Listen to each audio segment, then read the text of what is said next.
عورت پر قربانی واجب ہے یا نہیں؟ تو میرے دوستوں، ایسی عورت جو عاقلہ ہو، بالغہ ہو اور صاحب نصاب، یعنی اس کی ملکیت میں 52.5 تولہ چاندی کی مالیت موجود ہو،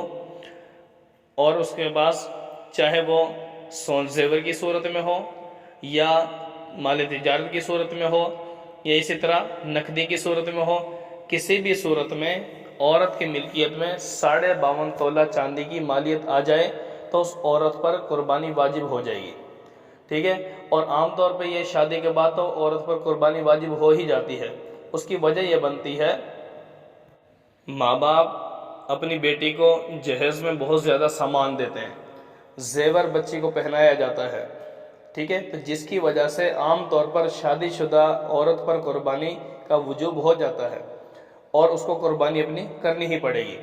اور شادی کے بعد اگلے گھر جب جاتی ہے عورت تو شوہر پر الگ اس کی ملکیت کا اعتبار ہوگا۔ اگر مرد کی ملکیت میں 52.5 تولہ چاندی کی مالیت موجود ہے تو اس پر قربانی الگ واجب ہوگی اور عورت پر قربانی الگ واجب ہوگی،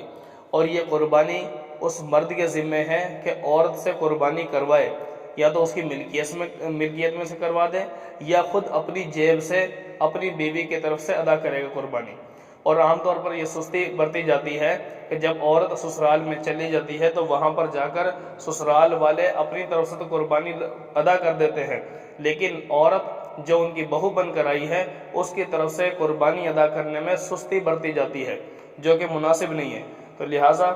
ایسی صورت میں شوہر پر الگ قربانی واجب ہوگی، بیوی پر الگ قربانی واجب ہوگی، اور اس کے علاوہ گھر میں جتنے افراد صاحب نصاب بنتے ہوں گے تو ان کے اعتبار سے ان پر بھی قربانی واجب ہوگی۔